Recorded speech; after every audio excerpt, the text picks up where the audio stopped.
Ainda tão incipientes nos nossos conceitos e propósitos, que possamos nos fortalecer, produzindo com o Mestre todo o bem que nos for possível, estruturando assim os nossos alicerces para a harmonia, a paz e a vida. Que as tuas bênçãos nos acompanhem, nos fortaleçam nestes propósitos e cumprindo-se sempre, Senhor, as tuas leis. Que assim seja. Nós vamos pedir ao Theo, nosso controlador da rádio, ele vai dar aqui um recadinho. Em seguida temos o Pedro Polezel falando sobre o Evangelho segundo o Espiritismo. Bom dia a todos, sejam sempre bem-vindos ao Centro Espírita Amor e Caridade. A gente, só para passar um recadinho para vocês, como o Chico disse no recado, a Rádio 87 de Bauru está transmitindo as palestras de sábado, às 20 horas. E a partir do mês que vem, estamos em tratativas para transmitir também as palestras noturnas durante a semana, segunda, quarta e sexta, ao vivo aqui no SEAC e ao vivo na rádio também. Como o contrato da rádio existem alguns eventos esportivos e muitas vezes o evento esportivo tem uma certa preferência, até porque o contrato era um pouco mais longo. Então, nos dias que coincidir de o evento esportivo ser no mesmo horário da palestra, que seria no sábado às 20 horas, a gente procura um outro horário para passar. Então, para quem tem vontade de ouvir a palestra que foi apresentada ontem do seu Nelson Bastos, ela vai ser transmitida na rádio hoje às 20 horas. Então, quem tiver oportunidade e quiser acompanhar, 87,9 FM aqui em Bauru e pela internet www.87fmbauru.com.br. Então, para quem não puder acompanhar durante os sábados especiais, pode acompanhar pela rádio às 20 horas. E assim que a gente conseguir fechar um contrato para o mês que vem, a gente avisa vocês se deu tudo certo as palestras durante a semana. Só esse recado que eu tinha para dar. Boa palestra para vocês.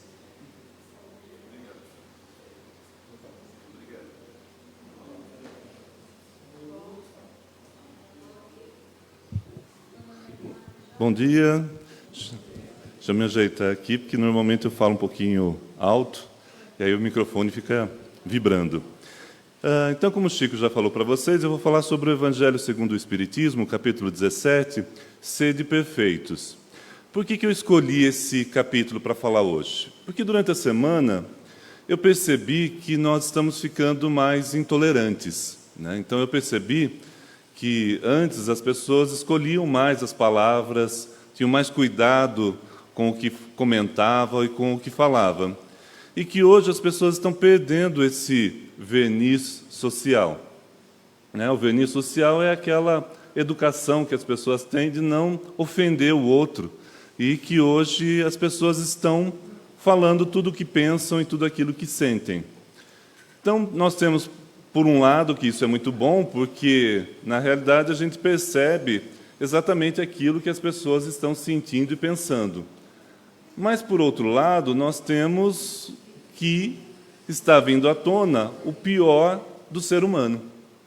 Então, se por um lado a gente ganha em transparência, por outro lado a gente perde naquilo que as pessoas estão trazendo à tona, que são seus piores sentimentos, as suas piores atitudes e seus piores comportamentos. Então, para fazer uma reflexão sobre tudo isso, eu trouxe esse capítulo, Sede Perfeitos. E esse capítulo ele começa com uma parte do Evangelho, que está lá em Mateus, e se vocês tiverem a oportunidade, durante a semana, de ler esse capítulo do Evangelho, lá em Mateus, é a parte em que Jesus ele está nas montanhas fazendo a pregação ao povo. É quando ele fala sobre as bem-aventuranças. Então ele fala, bem-aventurados os aflitos, quem tem sede e fome de justiça. E cada parágrafo, cada versículo desta parte do Evangelho traz ensinamentos muito profundos. Então, se vocês tiverem a oportunidade de ler esse trecho, o capítulo 5 do Evangelho, vocês vão aprender muita coisa interessante e vão refletir bastante sobre como a gente conduz a nossa vida. O item que eu vou falar, o versículo que eu vou falar, começa no versículo 43. E ele diz assim: ouviste que foi dito, amarás o teu próximo e odiarás o teu inimigo.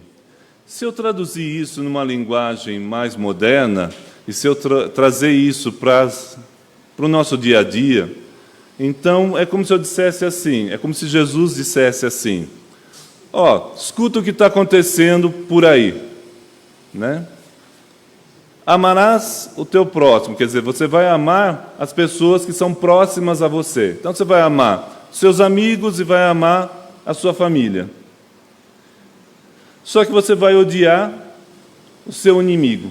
Então, o que a gente tem, o que a gente mais escuta por aí é exatamente isso, que a gente deve amar quem a gente tem próximo e odiar as pessoas que são os nossos adversários e os nossos inimigos. Se a gente pegar, por exemplo, o que a gente vê em filme, em novela, na maior parte dos programas que tem, nós temos sempre assim, o mocinho de um lado e o vilão do outro lado. Então, nós sempre temos que um é perfeito, é bonzinho, faz tudo certo, e o outro faz tudo errado, é um malvado, e ele acaba tendo que ser exterminado. Porque esse é o destino do vilão, em qualquer filme, novela, em qualquer enredo que a gente vê por aí. O mocinho vai casar com a mocinha, vai dar um beijo no final e vão viver felizes para sempre. Já o vilão, de alguma forma, ele vai ser exterminado, ele vai ser morto. Porque o melhor destino que se tem para o inimigo é a morte, é eliminar da nossa vida, completamente. E é mais ou menos isso que as pessoas estão fazendo no nosso dia a dia, nas conversas do dia a dia. Então, se o meu time é esse e o seu time é aquele, eu quero eliminar o seu time. Eu quero eliminar esse adversário. Eu quero que vocês morram. Eu quero destruir. E isso está sendo tanto em palavras, quanto em ações, em atitudes. Então, a gente vê também muita violência que as pessoas estão gerando contra os seus inimigos, ou contra os seus adversários, ou contra qualquer pessoa que pense diferente daquilo que você está pensando. Então, hoje, o que a gente mais observa no dia a dia é assim, ou você está comigo, ou você está contra. E se você estiver contra, eu tenho que eliminar você. E isso não está de acordo com o que Jesus ensina. Porque Jesus nos ensina, e ele fala na sequência, ele diz, eu, porém, vos digo, Então, eu, Jesus, digo a vocês: amai os vossos inimigos, bendizei os que vos maldizem, fazei bem aos que vos odeiam, e orai pelos que vos maltratam e vos perseguem, para que sejais filhos do vosso Pai que estás no céu. Então, Jesus, ao contrário do que se diz aí fora, ele está falando para a gente ter um comportamento de amar os nossos inimigos. Amar aos nossos inimigos significa não odiar. Não projetar para o nosso inimigo o ódio. Como a gente viu naquela situação que a gente tem, sim, bonzinho de um lado e o vilão do outro. Porque se nós observarmos, todos nós somos imperfeitos. Todos nós somos bons e maus. Então o mocinho ele não é totalmente bom. Assim como o vilão também não é totalmente mau. Se o mocinho olha pela primeira vez para a mocinha e tem aquele amor à primeira vista, e que daí vai casar e ser feliz para sempre, o vilão também ama. Ele também tem sentimentos. Ele também carrega em si o germe da divindade e do amor. Então, todos nós fomos criados seres imperfeitos. Estamos aqui para nos tornarmos pessoas melhores. Qual que é o objetivo nosso aqui na Terra? Nos tornarmos melhores. Então, a gente não pode cair nessa armadilha de achar que existem bons e maus, o certo e o errado, achando que só existe o preto e o branco. Nós temos milhares de cores, milhares de tonalidades de cinza. Então as coisas não são preto e branco como está sendo colocado na cabeça das pessoas aí no dia a dia. Quando você liga a televisão e você vê que ou está comigo ou é meu inimigo. Então a gente tem que parar com essa mania de achar que o outro é totalmente imperfeito, totalmente errado e que ele merece ser exterminado. Porque todos nós, se esse fosse o critério, se a imperfeição fosse o critério, todos nós seríamos exterminados, porque todos nós somos imperfeitos. A única diferença é que cada um de nós está em um estágio, em um momento diferente de evolução. Mas todos nós, a partir do momento que estamos encarnados aqui na Terra, estamos em aprendizagem. Estamos aqui para nos tornarmos melhores. Então não tem ninguém aqui na Terra isento de se melhorar. Não tem ninguém aqui que possa falar: olha, o outro é errado, eu estou absolutamente certo. Não, todos nós estamos aprendendo. Até eu que estou aqui fazendo palestra, estou em aprendizagem. Então não é porque nós temos os palestrantes que eles já estão isentos de aprendizado. Não. Eu, você, o outro, o vizinho, todos nós estamos em aprendizado. Todos nós temos coisas para melhorar. Todos nós temos conhecimento a adquirir. Então, se nós começarmos a pensar dessa maneira, nós vamos entender as palavras de Jesus quando ele diz assim: amar aos vossos inimigos, ou seja, não vá sentir ódio pelo seu inimigo. Porque quando eu sinto ódio por alguém, eu estou emitindo um sentimento que é altamente prejudicial a mim mesmo. É como se eu fosse um copo e eu enchesse esse copo de veneno. Porque eu estou envenenando a minha alma. O sentimento do ódio, ele envenena a alma. E não é a alma do outro, é a nossa própria. Então, a primeira pessoa que sente os efeitos do ódio somos nós mesmos. Quando eu odeio outras pessoas, eu estou projetando esse sentimento negativo para as outras pessoas, a primeira pessoa que fica envolvida com ele sou eu mesmo. Sou eu mesmo que fico vibrando negativamente. É como se eu criasse uma nuvem de tempestade na minha cabeça, onde o raio e a chuva caem sobre mim. porque eu estou emanando um sentimento que é ruim. E aí eu estou me contaminando com toda essa vibração negativa. Então, quando eu estou odiando outra pessoa, eu estou me prejudicando, em primeiro lugar. Eu estou afastando de mim a felicidade. Quanto mais eu pratico o amor, mais próximo eu estou de Deus. Se eu estou odiando, eu estou me afastando de Deus. E, por consequência, estou trazendo a infelicidade para a minha vida. E é por isso que nós vemos tantas pessoas infelizes. Por que a gente olha por aí e vê as pessoas que estão todas com cara fechada, amargurada, com sentimentos negativos? Porque elas estão cultivando esses sentimentos dentro de si. Em vez de cultivar, como diz aqui Jesus, o amor. Ele diz, bendizei os que vos maldizem. Fale bem de quem fale mal de você. Não pague o mal com o mal. Porque se você planta o mal, você vai colher esse mal de volta. Agora, se eu bendizer, se eu falar bem, eu estou plantando o bem. E se eu vou plantar o bem, o que eu vou colher? Vou colher o bem.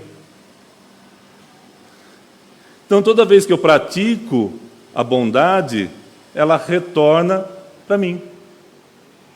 Então, essas são as palavras de Jesus. Fazei o bem aos que vos odeiam. Ou seja, não deseje o mal, não xingue, não brigue, não maltrate. Porque senão você vai estar plantando sementes de erva daninha que vão crescer e matar o seu jardim. Então, quando a gente pega as palavras de Jesus, a gente vai perceber, então, que eu tenho até que pensar de maneira bem diferente. Ele fala assim, orai pelos que vos maltratam e perseguem. Então, se você sabe que alguém não gosta de você, em vez de você falar assim, eu gostaria que essa pessoa morresse, eu gostaria que essa pessoa sumisse, eu gostaria de não sei o quê, você fala assim, meu Deus, ampare esse ser para que ele possa crescer e evoluir, assim como eu também quero crescer e evoluir. Se eu pensar dessa maneira, até o jeito, as palavras que eu vou empregar para me referir à pessoa vão ser diferentes.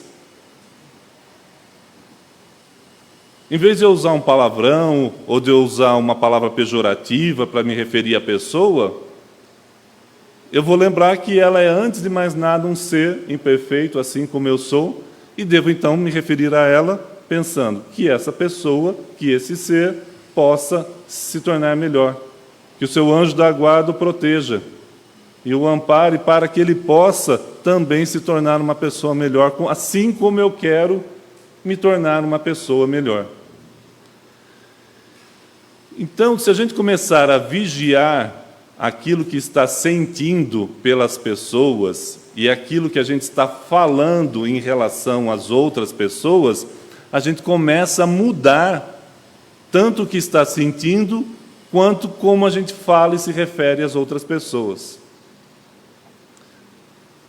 Então, em vez de você falar, é um canalha, é um bastardo, é isso, é aquilo, você não vai mais usar esses termos. Você vai falar assim, é um ser imperfeito, assim como eu sou, então eu tenho que mudar a maneira como eu me dirijo as palavras à pessoa. Então, veja como isso é difícil, porque isso está no nosso dia a dia. Está lá nas redes sociais, está dos colegas de trabalho quando estão falando de uma outra pessoa, no trânsito principalmente. Né? Então, antes, o que acontecia? Alguém cortava a minha frente, eu já ficava bravo, xingava, buzinava, né? Hoje eu já penso, não, a pessoa está com pressa, deve estar com algum problema, e se ela está agindo de má fé, o problema é dela, ela vai colher aquilo que está plantando. Não sou eu que vou ser o vingador. Né? Porque quando a gente se põe no papel do mocinho, nos filmes de ação, a gente quer ser o vingador, aquele que faz a justiça. Né? A gente se transforma no justiceiro. Eu tenho que fazer a justiça. E quem tem que fazer a justiça é Deus, não sou eu. Porque só Deus sabe o que a pessoa precisa, na justa medida. Porque eu, se eu for o justiceiro, eu posso errar. Eu posso condenar a mais ou a menos. Assim como a justiça brasileira, na maioria dos casos, você fala assim, olha, você viu como que o juiz só deu 3 anos de prisão, deveria ter dado pena máxima.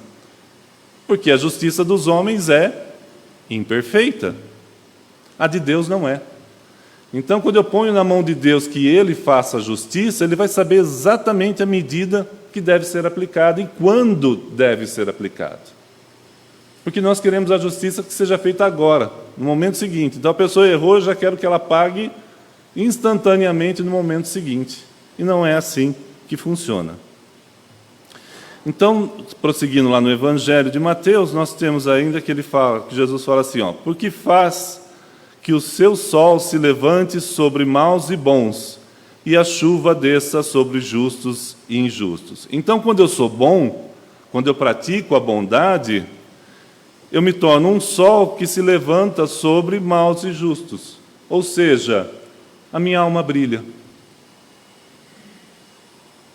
Eu me torno um ser de luz, e aí eu vou iluminar os bons e os maus.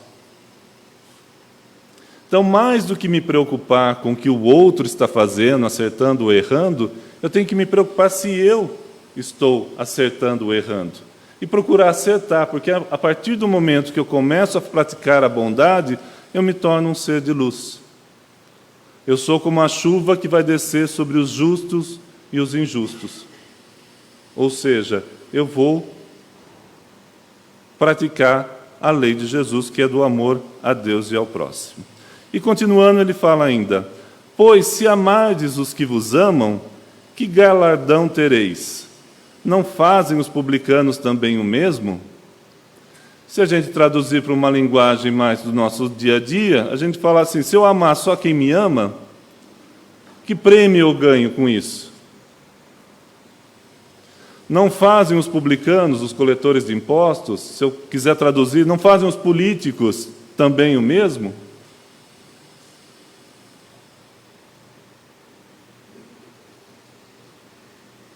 Então, se eu traduzo as palavras de Jesus para o nosso dia a dia, fica mais fácil de entender. Porque eu não ganho nada em amar apenas quem me ama, que isso é fácil. Amar o meu inimigo, a pessoa que pensa diferente de mim, ou que não concorda com as coisas que eu penso, é mais difícil. Amar o amigo que concorda com tudo aquilo que eu falo, que dá tapinha na minha costa e fala, você está certo, você é o máximo, você é tudo de bom. Ou a minha família, né, que me ama de todas as maneiras possíveis e imagináveis, é fácil.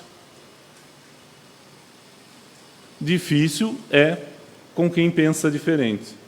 E hoje as pessoas estão cada vez mais pensando diferente, porque cada vez mais as pessoas têm mais informações.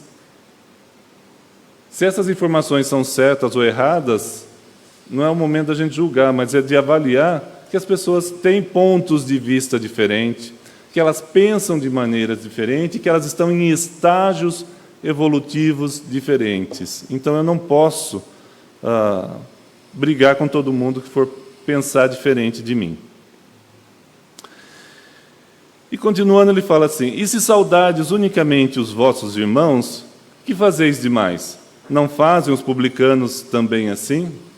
Então, se eu cumprimentar e tratar bem só quem me cumprimenta e me trata bem, eu estou fazendo o que faz qualquer um aí.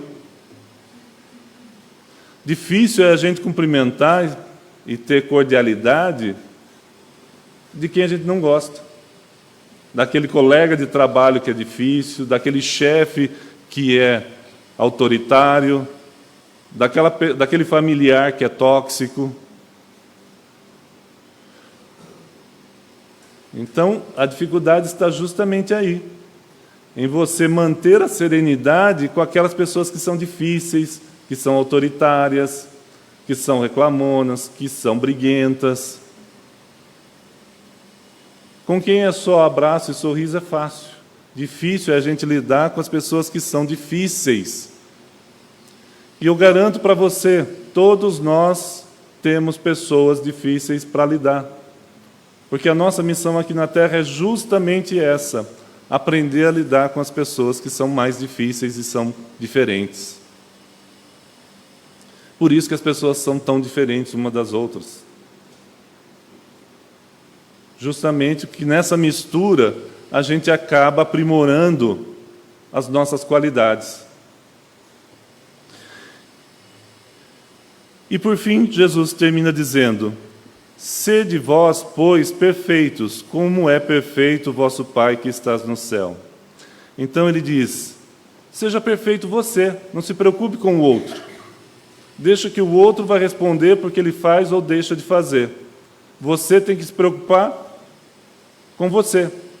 Então, seja perfeito. É claro que nós nunca vamos ser tão perfeitos quanto Deus, né? Como é perfeito o vosso Pai. Nós nunca vamos ser tão perfeitos igual a Deus. Mas é um objetivo a se atingir, a perfeição. Então, quanto mais eu caminhar no caminho da perfeição, quanto mais eu vencer as minhas dificuldades, os meus vícios, mais eu me aproximo de Deus. E aí, mais feliz eu sou. Então, Deus possui a perfeição, que ela é infinita em todas as coisas. Então, Deus é o máximo da perfeição. E o nosso objetivo é caminhar para essa perfeição e tentar, de alguma maneira, alcançá-la. Então, nós vamos possuir uma perfeição que é chamada de relativa, aquela que mais se aproxima de Deus. E essa perfeição relativa, ela consiste na caridade em sua mais larga acepção, porque ela implica a prática de todas as outras virtudes.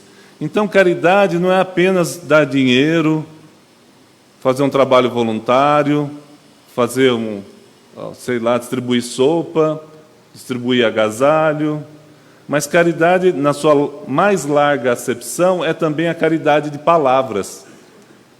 É escolher as palavras com que eu converso com a outra pessoa, de maneira a não ofender, não humilhar, não xingar, não diminuir. Então a caridade passa a ser também a maneira como eu me relaciono com as outras pessoas. E aí se torna um pouquinho mais difícil, porque eu tenho que amar os inimigos, fazer o bem àqueles que nos odeiam e orar por aquele que nos persegue, como disse Jesus. É uma missão que a gente deve praticar no nosso dia a dia.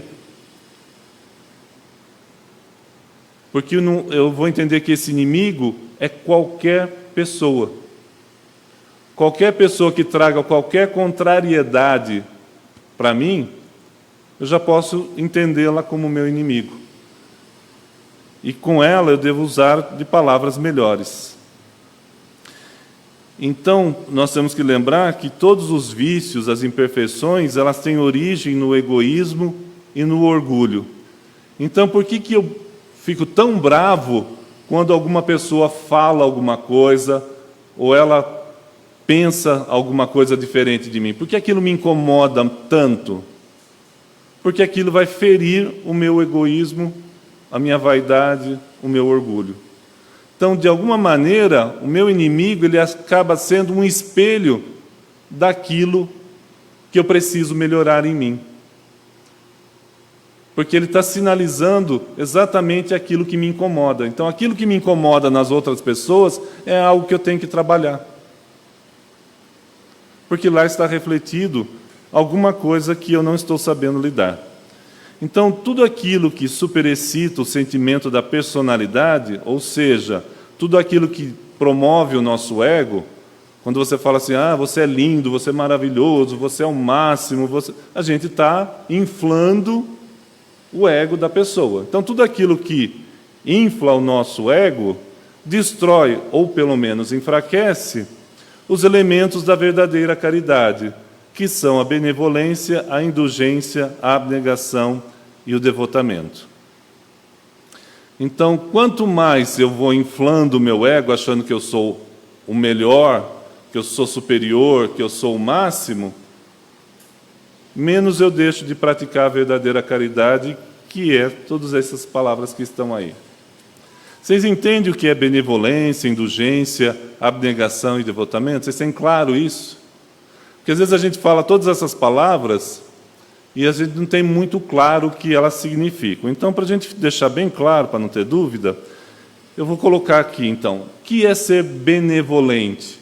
Para a gente poder, então, praticar a benevolência, para que todos nós possamos ser benevolentes. A gente tem que entender que a benevolência é a bondade para com tudo e todos. Então, eu tenho que ser bom para todas as pessoas e tenho que ser bom para tudo. Tudo entra várias outras coisas. Então, por exemplo, os animais. Eu não posso maltratar, eu não posso eliminar, eu não posso fazer deles um brinquedo, porque eles são os nossos irmãos menores na evolução da criação. Os animais estão aí para nos fazer companhia. E nós estamos aqui para cuidar deles, não para eliminá-los, não para fazer deles o que a gente bem entende. Então, a bondade se estende também às plantas, aos bichos, às coisas que nos pertencem. Então, a gente tem que cuidar e fazer o nosso melhor para com tudo que nos pertence, ou que está à nossa disposição para ser usado. Muitas vezes a gente tem o equívoco de falar assim, é meu, eu faço o que quiser. Quantas vezes a pessoa tem um animal de estimação que está lá passando fome, ou está cheio de pulga, cheio de carrapato, e aí você fala, nossa, precisa cuidar um pouquinho mais desse bichinho. É meu, eu faço o que eu quiser. Não. É um ser que precisa ser amado, protegido, cuidado, tanto quanto as pessoas. Então, nós temos que ter bondade para com tudo. Então, não é porque alguma coisa está na sua posse, então é meu carro, eu destruo, eu faço o que eu bem quiser. Não, ele está cedido por Deus a você para que você possa fazer o melhor uso dele. A mesma coisa com a sua roupa, com a sua casa, com tudo que você tem. Então, a bondade tem que ser estendida para tudo e para todos. A indulgência é perdoar ou atenuar a gravidade das faltas alheias. Então, se uma pessoa erra, em vez de eu condenar e já mandar eliminar essa pessoa, né, como se diz normalmente, mandar para o paredão, né, e eliminar, nós temos que pensar que eu sou um ser que comete falhas, a pessoa também comete falhas. Nos momentos que eu erro, eu não espero que as pessoas me perdoem e que compreendam. Então, eu também tenho que perdoar e compreender as outras pessoas. Então, eu sou indulgente quando eu penso dessa maneira. Quando eu penso que as pessoas também precisam ser perdoadas nos seus erros e nas suas falhas, e eu tenho que ter essa compreensão. A abnegação é uma ação caracterizada pelo desprendimento e altruísmo. É a pessoa que tem desapego, né? Então, se eu precisar me sacrificar para ajudar outra pessoa, eu me sacrifico. Como normalmente a gente vê as mães fazendo pelos filhos. O melhor exemplo de abnegação são as mães em relação aos filhos. Ela deixa de comer para que o filho coma. Ela passa frio para que o filho fique agasalhado. Ela fica doente para que o filho tenha o remédio para ter saúde. Então ela se sacrifica, se desprende para que o outro possa viver melhor. Então a maternidade e a paternidade é um momento de abnegação, que a pessoa se sacrifica, faz o sacrifício pelo outro. Assim como o devotamento, que é você se dedicar, se sacrificar para que algo seja feito da melhor maneira possível. Então percebam que para a prática da caridade, se eu pensar em benevolência, indulgência, abnegação, devotamento, em que situação eu vou aplicar essas palavras?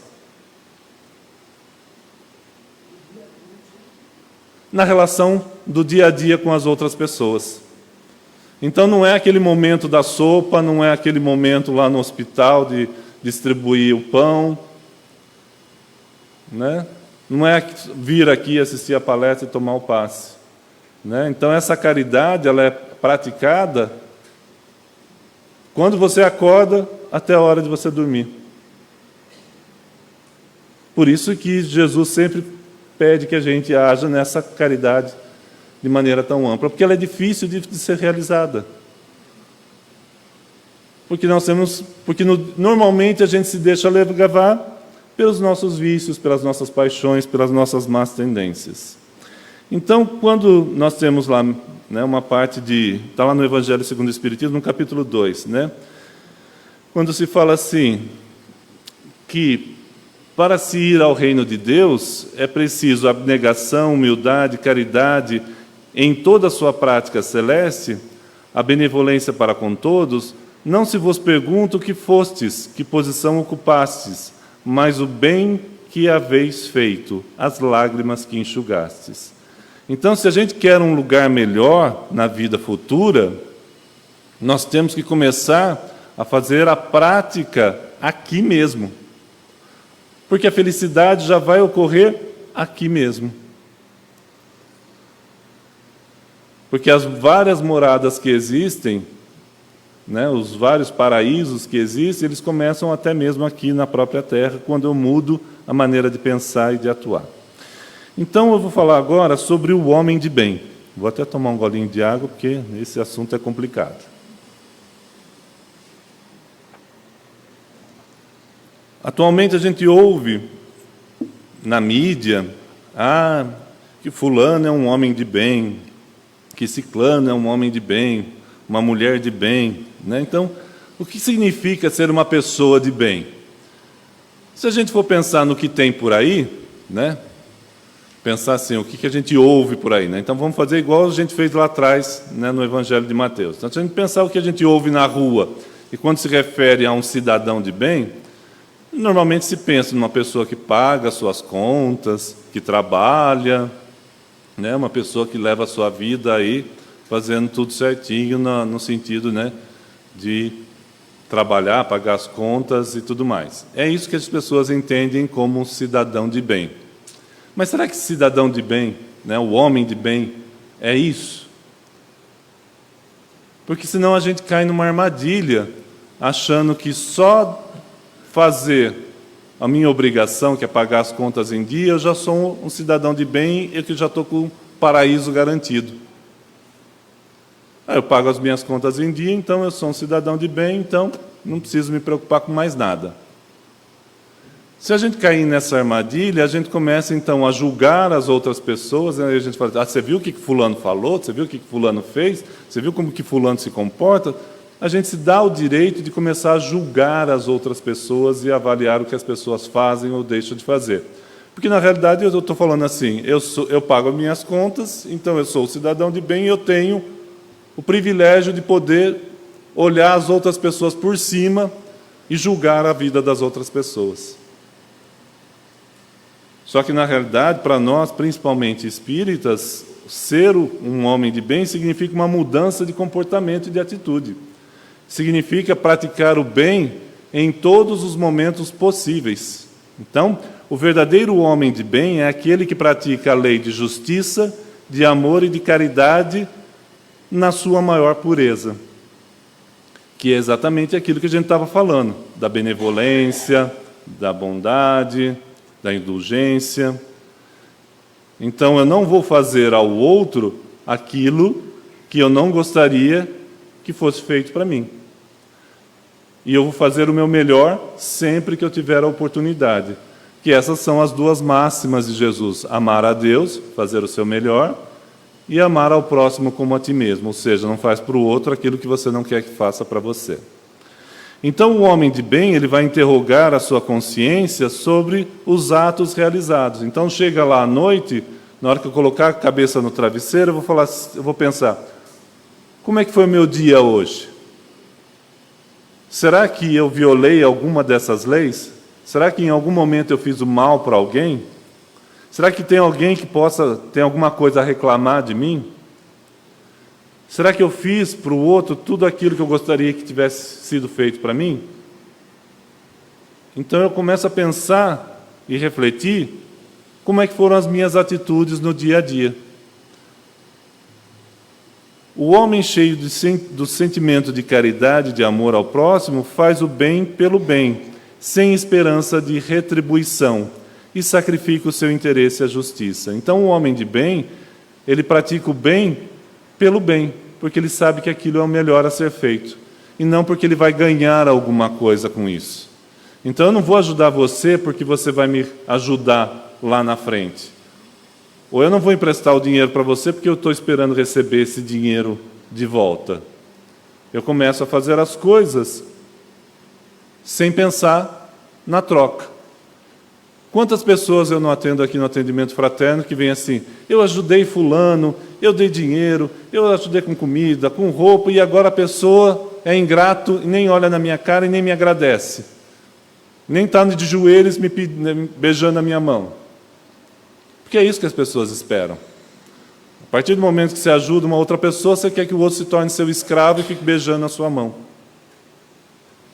Sendo que o verdadeiro homem de bem, ele faz sem esperar nada em troca, nem sequer retribuição em troca. Então veja como muda. Porque daí quando eu for fazer o bem, se eu dou alguma coisa para alguém, Deus está dado, o que a pessoa fizer ou deixar de fazer com aquilo, não te interessa mais. Uma coisa que é muito complicada, você dá uma coisa para uma pessoa, e aí você fica avaliando, mas a pessoa está usando mal aquilo que eu dei. Se a pessoa está usando mal ou bem, não dei. Aí já está na responsabilidade da outra pessoa. Saiu da minha responsabilidade e passou para outra pessoa. Então, quando eu quero mandar no outro, controlar o que o outro faz ou deixa de fazer, é quando começam os problemas. Porque eu estou deixando de ser um homem de bem, que é aquele que cuida da própria vida e não da vida do outro. Então, o homem de bem, ele é bom, humano, benevolente para com todos, porque vê irmãos em todos os homens, sem exceção de raças nem de crenças. Se Deus lhe deu o poder e a riqueza, olha essas coisas como um depósito, do qual deve fazer uso para o bem, sem se envaidecer, porque sabe que Deus, que os deu, pode retirá-los. Então, muitas vezes a gente tem problema porque a gente se acha superior a outro. Eu sou brasileiro, então eu sou melhor do que os argentinos. Não é isso? Então a gente tem muito orgulho. Eu nasci no Brasil, então quem nasceu em outro país não presta. Eu sou de tal religião, o outro é de religião diferente, então eu vou para o céu e o outro vai para o inferno. Muitas vezes vai todo mundo para o inferno. Porque não tem tolerância religiosa. O que a gente está vendo aí pelos jornais, né? Vários centros sendo apedrejados, tacando fogo, né? Pessoas que não podem praticar a sua religião por conta da intolerância religiosa, de não aceitar que o outro tem uma crença diferente da sua. Então a gente tem que pensar tudo isso, né? Se de repente eu não estou tendo algum tipo de preconceito de raça, cor, credo, financeiro. Se eu não acho que eu que sou rico sou melhor do que o outro que é pobre. Então eu posso viajar, o outro que é pobre não pode viajar. Porque diz aqui, a riqueza é um depósito. Deus dá, Deus tira. Hoje você é rico, amanhã você pode não ser. Tanto nessa vida, quanto na próxima. Então hoje a pessoa tem orgulho de poder estar numa situação econômica melhor, mas amanhã ela pode estar numa situação econômica totalmente diferente. Ou na outra vida. Então quem é rico hoje, pode ser pobre amanhã. Então eu não posso desprezar o outro, porque eu também posso estar naquela situação amanhã. Se a ordem social colocou o homem sob sua dependência, ou seja, se eu estou na posição de chefe, se eu estou numa posição em que eu tenho outras pessoas que estão obedecendo às minhas ordens, eu devo tratar a todos com bondade e benevolência, porque são seus iguais diante de Deus. Então somos todos iguais. Momentaneamente eu estou liderando um grupo, mas isso não me dá o direito de maltratar as pessoas que estão sob a minha liderança. Então, usar da autoridade para elevar sua moral e não para os esmagar por seu orgulho. Então, a gente que tem qualquer liderança tem que pensar que eu tenho que ajudar o outro a subir e não a humilhar e esmagar o outro. Então, o homem de bem é indulgente. O que é indulgente mesmo? Sabe perdoar as falhas dos outros, né? Então, o homem de bem, ele perdoa as fraquezas alheias, porque sabe que ele mesmo tem necessidade de ser perdoado nas suas fraquezas. E ele lembra dessas palavras do Cristo: aquele que está sem pecado, que atire a primeira pedra. Então, Jesus, em vários momentos no Evangelho, vai nos lembrar dos seus ensinamentos e como tratar as outras pessoas. Esse é um deles. Quem está isento de pecado, ou seja, quem não erra, quem não falha, quem não tem imperfeição, que atire a primeira pedra. Então, todos nós temos as nossas falhas, grandes ou pequenas, mas temos. Todos nós temos coisas para melhorar. Uns precisam melhorar a paciência, o outro precisam melhorar a compreensão, o outro precisa melhorar a pontualidade, o outro precisa melhorar... Todos nós temos alguma coisa que a gente precisa melhorar. Um é desorganizado. Então, todos nós temos alguma coisa para melhorar. E o homem de bem não é vingativo, ou seja, ele não procura fazer a justiça pelas próprias mãos.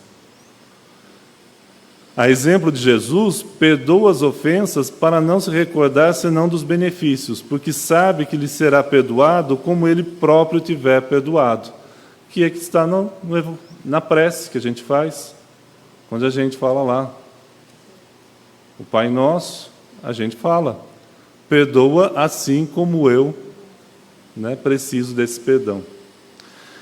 Então perceba que esse homem de bem que nós estamos falando aqui, que todos nós temos que pensar em se tornar esse exemplo aqui, a gente vai fazer uma revolução na maneira de pensar, na maneira de agir e principalmente na maneira com que a gente fala com as outras pessoas.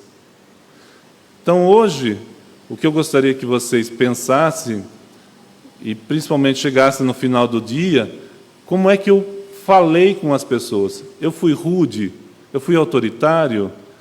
Eu cobrei? Eu controlei? Como é que foram as minhas palavras em relação às outras pessoas? Eu demonstrei amor, respeito, compreensão, tolerância?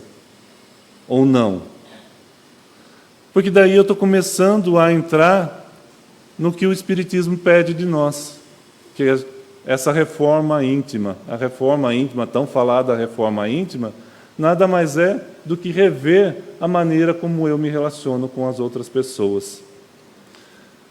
Então, ser um homem de bem é respeitar os semelhantes, nos seus semelhantes, todos os seus direitos decorrentes das leis da natureza, como gostaria que respeitassem os seus. Então, eu respeito as outras pessoas porque eu gostaria que eu fosse respeitado. Se todo mundo tem direito a alguma coisa, eu também tenho direito, então eu tenho que respeitar o direito de cada um, os direitos e os deveres de cada um. Então, os bons espíritas, que também está lá nesse capítulo do Evangelho, dos Sede Perfeitos, ele diz assim, que o verdadeiro espírita e o verdadeiro cristão é a mesma coisa. Então, quando alguém diz, eu sou cristão, significa que está colocando as palavras do Cristo em prática.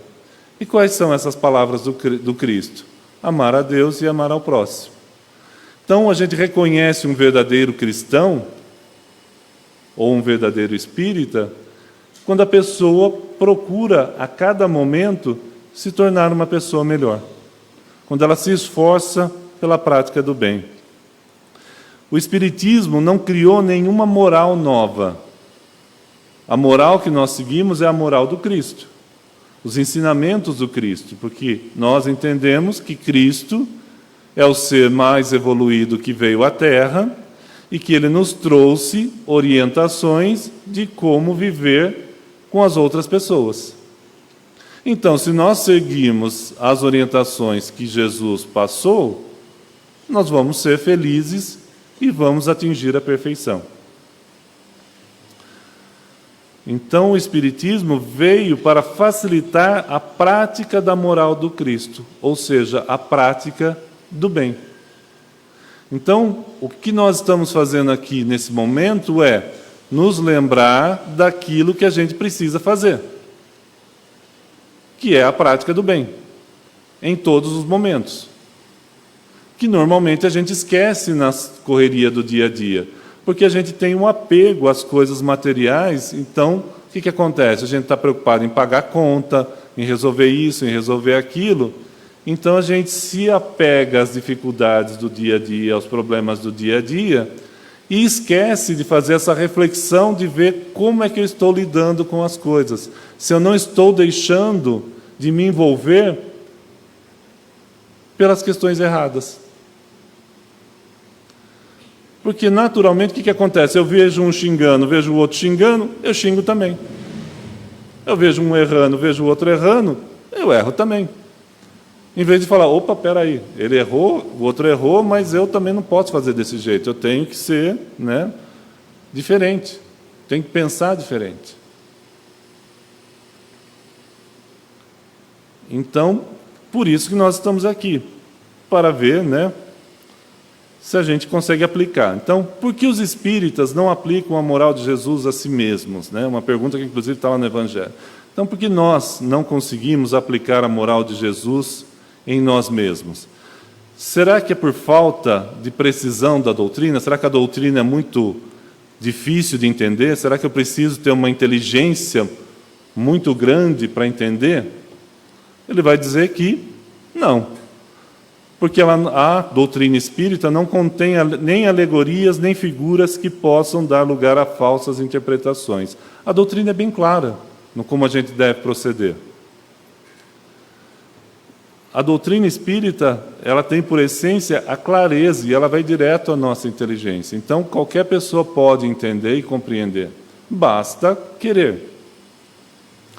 Então, por que a gente não consegue aplicar a moral de Jesus? Se não é, então, porque a doutrina é complicada, já que ela é simples e clara, será que é por falta de... Será que é a gente que não tem inteligência suficiente para entender e aplicar? Ele vai dizer também que não. Porque vê homens que têm uma capacidade intelectual muito grande e que não compreendem. Quantas vezes a gente não vê pessoas aí que têm uma excelente formação intelectual, tenha mestrado, doutorado, etc., mas que pratica crimes horríveis contra a humanidade? Então não é uma questão de intelectualidade, é uma questão de coração. Então, se a gente for resumir em uma palavra, o que a gente precisa para aplicar, então, a moral de Jesus na nossa vida? Então, e como que a gente faz isso? Precisa do quê, em uma única palavra? O que a gente precisa, então? O que é que nos falta? Vontade. O que precisa? Vontade. Porque praticar o bem é uma escolha. Então a gente precisa ter a vontade de fazer. É aquela coisa, você levanta, vê aquela cama tudo bagunçada, você fala, depois eu arrumo. O que precisa para deixar o quarto em ordem? Vontade de organizar. Então, assim como eu preciso de vontade para limpar a minha casa, organizar as minhas coisas, eu preciso também de vontade para eliminar de mim os maus sentimentos e os maus pensamentos e as más atitudes. A história da porta larga e da porta estreita. É mais fácil eu ir para a porta larga, fazer o que todo mundo faz, deixar esculhambado, do que fazer a coisa certa. Fazer a coisa certa dá mais trabalho, gente. Porque você está lá na padaria, a moça errou o troco, você tem que falar, moça, olha, você errou o troco. Eu não vou levar o dinheiro a mais que você me deu. Eu vou ser justo. A pessoa me xingou na rua, você fala assim, vai com Deus. Em vez de falar, vai, quando não sei o quê. Você tem que mudar a maneira de falar, a maneira de pensar. Dá trabalho. Então, o que precisa? Vontade. Todos os dias a gente tem que acordar com vontade de ser um pouquinho melhor do que foi no dia anterior. Por isso que todo dia é um dia novinho em folha para a gente reescrever ele da melhor maneira possível. Porque todo dia a gente pode acordar com mais vontade ou com menos vontade. Então, o dia que eu acordar com menos vontade, eu falo assim, hoje não foi um dia bacana, não, eu errei bastante. Amanhã vou tentar ser um pouco mais correto. Santo Agostinho, ele falava que ele fazia isso. Todo dia à noite, ele passava em revista tudo o que ele tinha feito durante o dia. E aí ele via as coisas que ele precisava melhorar. E aí, no dia seguinte, ele tentava fazer aquilo de uma maneira melhor. Por isso que ele se tornou um santo, né? Então, reconhece-se o verdadeiro espírita pela sua transformação moral e pelo esforço que faz para domar as suas más inclinações. E aí eu quero acrescentar, para a gente já poder fechar esse assunto, que muitas vezes a gente acha que a pessoa que está frequentando um centro espírita, ela já é perfeita. Então, essa semana, por exemplo, eu vi assim, o que o fulano está fazendo lá no centro? Já não deveria ter a compreensão? Não devia nem estar lá. Por que vai lá fazer trabalho voluntário se a pessoa é imperfeita? Ué, ela está lá justamente para tentar ser melhor.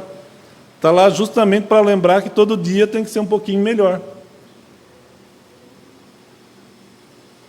Então, o que fazemos todos nós aqui? Estamos aqui para lembrar de que nós precisamos domar as nossas más inclinações.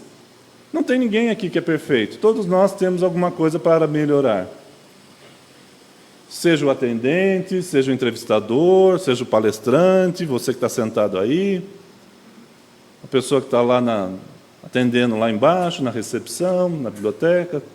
Todos nós somos seres que estamos aqui fazendo exatamente isso.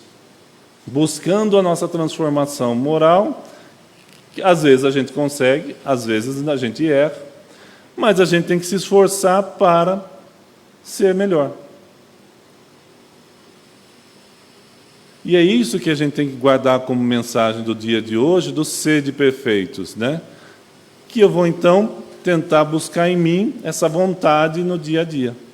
Vou tentar olhar aqui dentro do meu coração se eu não posso ser um pouquinho mais doce, um pouquinho mais suave, um pouquinho mais amoroso, um pouquinho mais tolerante, um pouquinho mais compreensivo, né?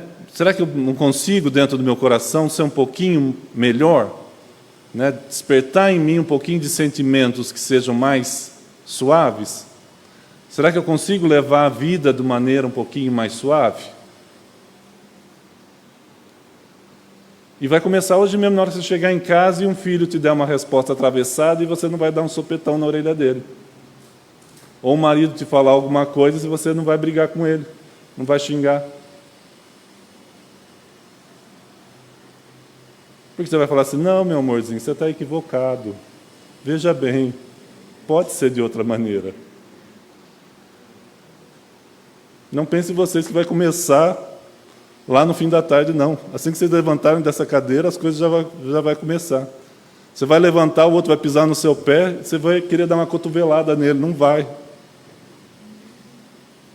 Você vai falar assim, não, desculpa, está com pressa, pode ir na minha frente.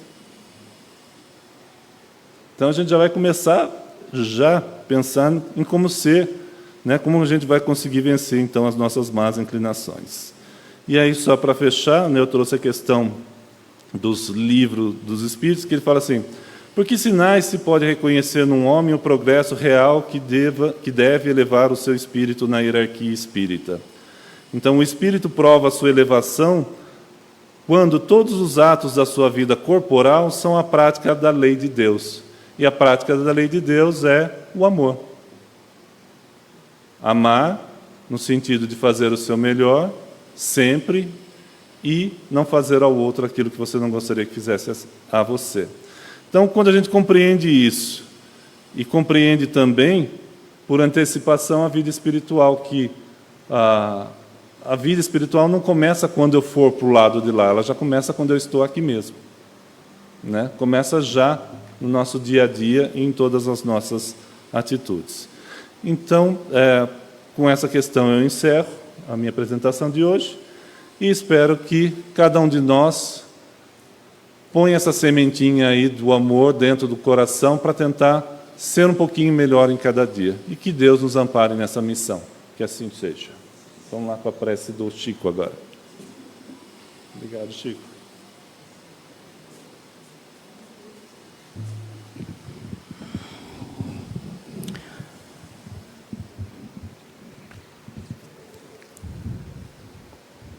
São muitas questões que o Pedro colocou hoje. Mas certamente nós encontraremos as respostas de todas elas dentro de nós. Porque foi assim que Deus nos planejou, nos programou, sabendo o que nós somos capazes e que somos capazes. E como ele disse, o ingrediente mais importante dessa busca é a vontade. Se nós deixarmos de alimentar a nossa vontade para os nossos objetivos, fatalmente vamos incorrer em falsas conclusões, em saídas pelas portas falsas da ilusão. Se ouve muito hoje, apesar de todo o conhecimento que existe, apesar de toda a informação, de todo o suporte material que a vida tem, nunca se falou tanto em suicídios. Por que acontece isso? Porque as pessoas perdem o senso de orientação da vontade. Não sabem o que são. E não sabendo o que são, a vida perde o sentido. Isso pode acontecer com qualquer um de nós que deixar de exercitar a própria vontade. Então vamos agradecer a Deus pela sua perfeição, e a sua perfeição em nos colocar no mundo perfeitos e capazes de vencer todas as situações adversas nas quais formos provados ou exercitados.